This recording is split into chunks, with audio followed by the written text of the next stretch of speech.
welcome into another edition of Face Off, the State Champs Lacrosse Show. My name is Sean Baligian. Pleasure to be with you once again.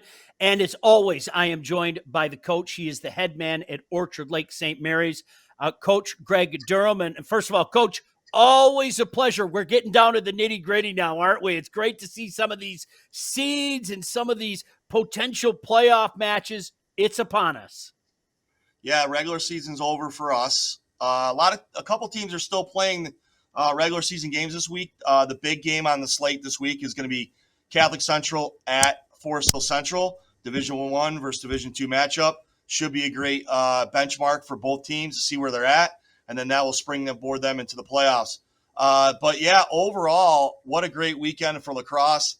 The big game on the market, like we talked about before, was CC and Rice, Catholic League final.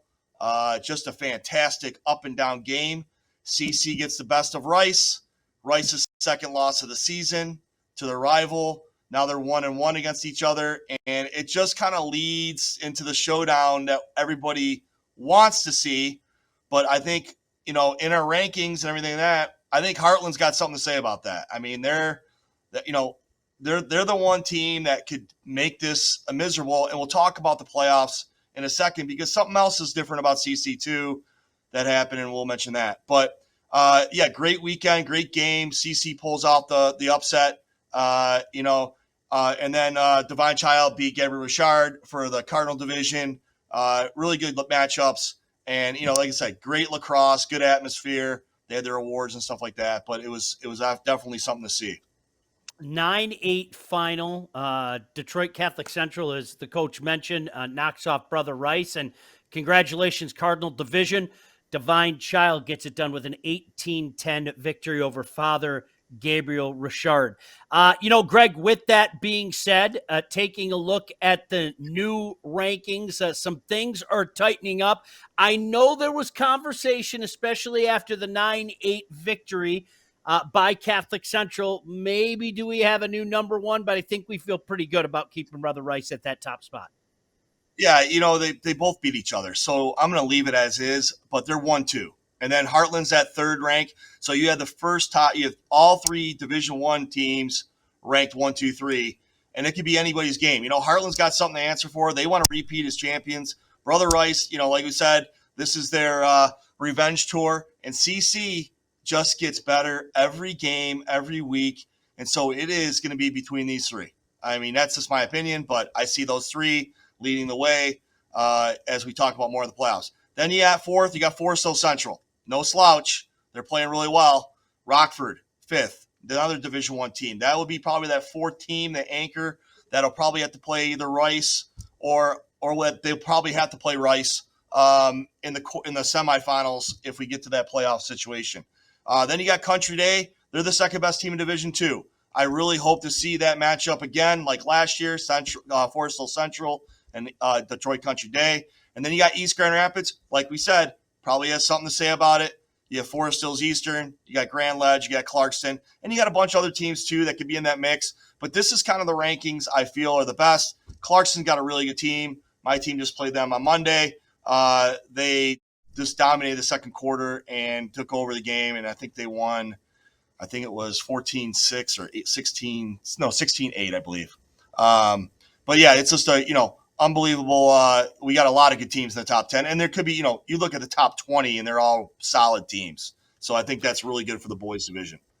Well, and you know what? It's really intriguing on the west side right now. I mean, so many good teams over there, as you mentioned. I mean, Forest Hill Central, I think they speak for themselves. Rockford right on their heels. Pretty exciting all over the state. And for the girls, things tighten up a bit there as well, Coach. Top two teams are, Division II teams. And like I said before, they may see each other again in the finals. I mean, that's just the way it's working out. Forest Hill Central number 1, Country Day number 2. And then you got Rockford, Division I team. You got Forest Hills Northeastern, Division I. And you got Heartland, Division I. Those are the top 5 right there. Huron Valley keeps playing well. They're doing really well in their division. And then you got Bloomfield Hills, who's had a great season. EGR just kind of sneaking back into everything. I know they struggled a little bit in the beginning, but they're trying to sneak back. And then you have Hazlitt. I watched Hazlitt play the other night. They're a very good team, really well balanced, probably the best, one of the best goalies in the state. Uh, and they have a great defense. They move the ball really well. They have a couple Division One players on their team that I noticed, and they're solid. And then you got Northview. Last year they were 14-0. This year they're 16-0. I can't knock them out of the top 10 because I think they deserve it. They're undefeated. Moving forward in the playoffs, though, it's anybody's game, like we talked about.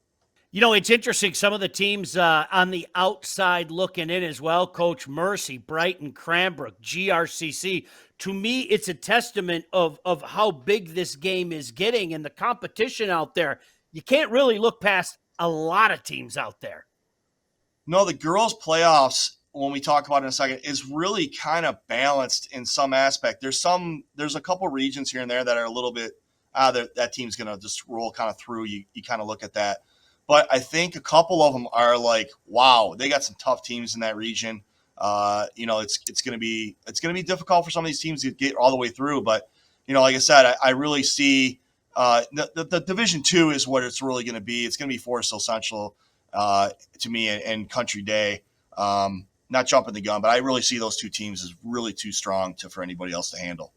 So, well, let's take a look at some of these seeds, and let's start with the ladies this time, Coach, because you were just talking about that. We've got the top 4 seeds in the playoff for Division I for the girls and Division II for the girls. Right. So, the way that this is girls, I think they seeded for the first time like this, but their regions are larger than the boys. The boys are more boys have 16 regions total. 8 in each division, while the girls have 8 regions with 4 in each division. So it's a little bit different, but this is the way to get the ball rolling for the girls to try to get them to seed a little bit differently. And so if we look at Division I, Region 1, the top seed that I noticed in that region was Rockford. And then Region 2 in Division I was Brighton, but Brighton has some tough teams in there. They have teams like Livonia. They have teams like Novi. They have Northville. There's a lot of really good Division I teams in that region, so that's no easy task to beat those teams. And then you have Bloomfield Hills, who's been leading the way. They should have a pretty good path to get the semifinals that they want, but nothing's guaranteed, right? We always talk about that. And then finally, you got Heartland, who has a really tough region as well. They're going to have to go through some teams that they probably, it could end up where they could get knocked off. But, Heartland's a really strong team in Division I. So Region 5, Forest Hill Central, strongest team probably in the girls. They're going to be taking on possibly EGR, who's coming up and bringing up their team. They've improved throughout the season. They're getting back into it. I don't know if it's enough to knock off Forest Hill Central, but Forest Hill Central, there's a lot of strong teams in that region that they're just going to have to counter with. But I don't see them having the difficulty that other teams may have, but you never know. This is why we have playoffs, right? This is exactly what we love. Divine Child, they got the 1 seed in Region 6. Honestly, I don't know if they're the best team. I really like Mercy, but records speak them for themselves. Mercy's got some work to do. I believe they're like the 2 seed somewhere in the bracket. And like I said, we play these games for a reason. So that'll be a really good region as well. Country Day, I don't know if anybody's going to be able to stop them. They should probably make it to the semis.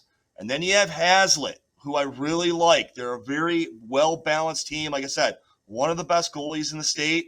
And they have a couple like Division I players. They're going to be right in there. And those are the 4 regions in Division II, and Division II is super strong. So it's really exciting to see that for the girls' side. Well, before we get to the guys, I want to remind everybody we've got our Warrior Player of the Year update. But, Coach, with that being said, let's blow through these seeds. It's going to be very exciting in Division I and Division II. Yeah. Division I, the Region I, it was kind of a shock. I have not seen them play, but I've watched.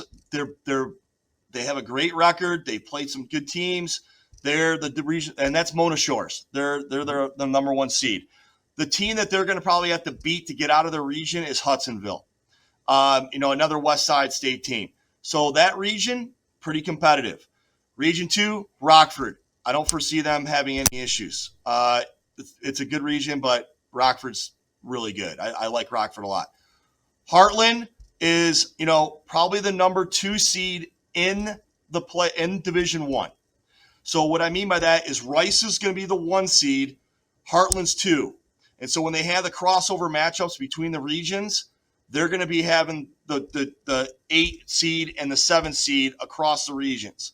Mm-hmm. So, for example, teams like Lake Orion and maybe Clarkston or Brighton, if they get out of their region, they may have to play a Brother Rice. They may have to play a Heartland.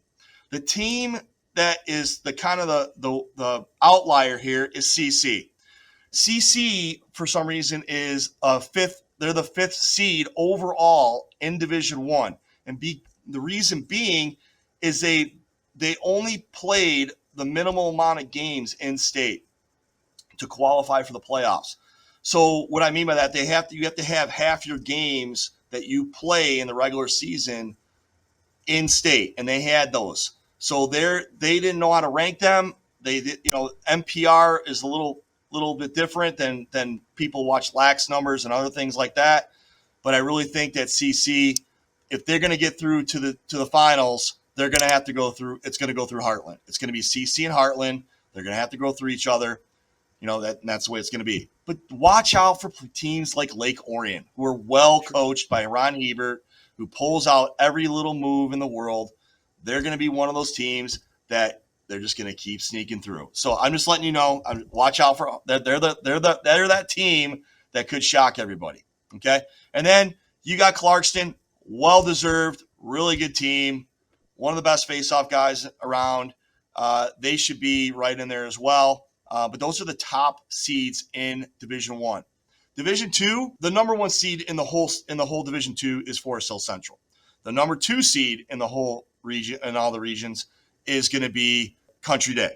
And then you got East Grand Rapids, you got Grand Rapids Catholic Central, you got Portage Northern, you got Okemos, and then I put Cranbrook. Cranbrook's the 1 seed in Region 14, which is Orchard Lake St. Mary's region. What's crazy is what happened with that is Cranbrook is playing really well. They have beat teams, and they have beat teams that I lost to, like De La Salle. They beat them pretty handily. So they jumped us in the region, all right, as a number 1 seed, and they get a bye. That makes us a number 2 seed. We still have to go through teams like Bishop Foley, and then if we would beat Bishop Foley, I think we're going to probably have to play somebody like maybe Rochester Stony Creek, who's a really solid team. So if we're going to make it to the finals of the regional, we're going to have to beat some good teams and then finish out with playing Cranbrook, who we did beat earlier in the year, but things change. It's been a long time since we played Cranbrook, and anything can happen. This is why we play the playoffs. This is what it's all about. And then, Okemos is really good. I think I mentioned that. And Hazlitt is playing solid too. They should have a pretty good time with their region as well. But I think overall, Division 2, we'll get to that next week. But we'll see. You'll see more of a shrinkage. You'll see the regional semifinals. It's all set up, and then the finals will be played right after Memorial Weekend, as usual. And we'll see how that goes. But it should be an interesting playoffs for the boys. It's going to be some battles there. But like I said, Division 1, I'm looking forward to the big 3 there. Rice, CC, and Heartland, and we'll see where that all lies at the end. And it could be Rice Heartland or Rice CC. We also have the Warrior Player of the Year award. Can't thank our friends at Warrior enough. Very quickly, this is where I lob the softball to John Kidd and say, here is the list, no particular order.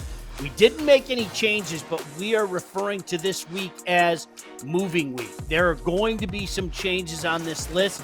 We're not sure where just yet, but in talking to the coach and having some conversations, I know there are going to be some moves.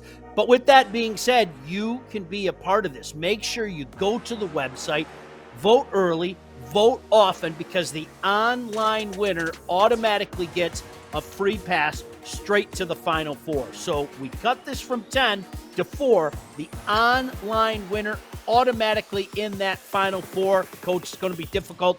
It's always hard to just get 10 on the list. It's very hard to get 4 on the list, but certainly that is what we have to do. But here's our list. We're telling you, we been men of our word all year. There have been some changes. There are going to be some more changes. But right now, we need you to go to the website and make sure you cast a vote. All right, it's time for the weekly edition of the Lacrosse Spotlight here on the State Champs Network. Kindly joining us, he is a former player, an illustrious career at Forest Hill Central. I'm not trying to make him blush. Doing good work now with Byron Center as well. Let's welcome him in. He is the coach, Andrew Kransberger. And Andrew, thank you so much for taking the time to join us here on Face Off. How are you? Wonderful. How about yourself? Doing very well. Really appreciate you taking the time to join us. And a lot of good things going on in Byron Center right now from an athletic standpoint, to be sure. The lacrosse team, definitely one of them. Tell us about your season so far. Well, it really just starts off with, we have great kids here at Byron Center. Every day our kids go out and they focus on being the best they can be, working on the effort, attitude, excellence, respect. It's just, the community here is phenomenal, and the kids, I couldn't ask for better kids. When my athletic director or my superintendent comes and asks me about the season, the first thing that comes out of my mouth is just how great of kids we have here. And they work hard, and they've been doing their best every day. And it's been a great season so far, and we look to continue that going into playoffs. Coach, as you know, I mean, lacrosse has been huge on the West Side for a long time now. And I think one of the good things, obviously, you have the old standby programs, but you have programs starting up. You have kids, every year more and more kids are jumping into the game. That just works out well for everybody. Absolutely. You've got programs like Mona Shores, who's won Tier 2 conference. You've got Holland Christian winning Tier 3. Just a bunch of programs that are continuing to compete and continuing to get better. Hudsonville had a great year. Spring Lake, great year. And so just not your traditional Forest Hill Central, East Grand Rapids type teams. We've got other teams that are, competing and working hard, and that hard work is showing off. How have things changed? I mean, I'm going to say it again. It doesn't seem like that long ago that you were playing. I'm not trying to make you blush. For people out there that aren't aware, you had an incredible career, an illustrious career. There's no doubt about that. But how is the game changed, not only on the West Side, but in the state of Michigan as a whole in the last 10 years? Well, I'd say first and foremost, the game is a lot less physical. I still remember my first play ever just getting crushed by a defender and looking for a penalty, and those didn't exist then. And now we're looking at trying to make the game safer and making it more fun and more accessible to more kids. And that access kind of shows through. It's not just the same old teams playing every year. Last year you have Granville making it to the Final Four. This year, there's a lot more hopeful teams, and, the field is more open than I think it's ever been.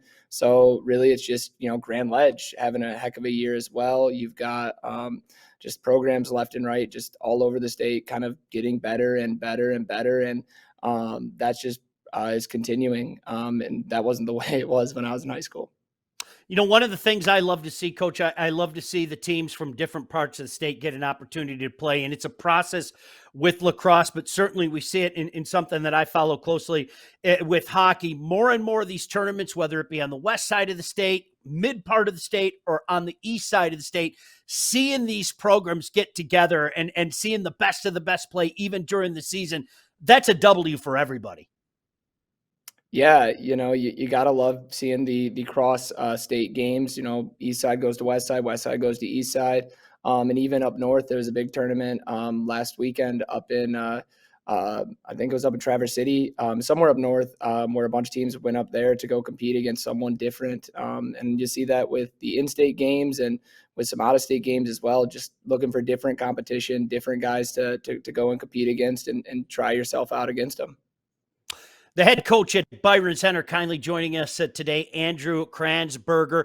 You're a busy guy. Not only are you coaching, you're teaching, but you're a vice president on the Coaches Association as well. Tell us a little bit about that endeavor.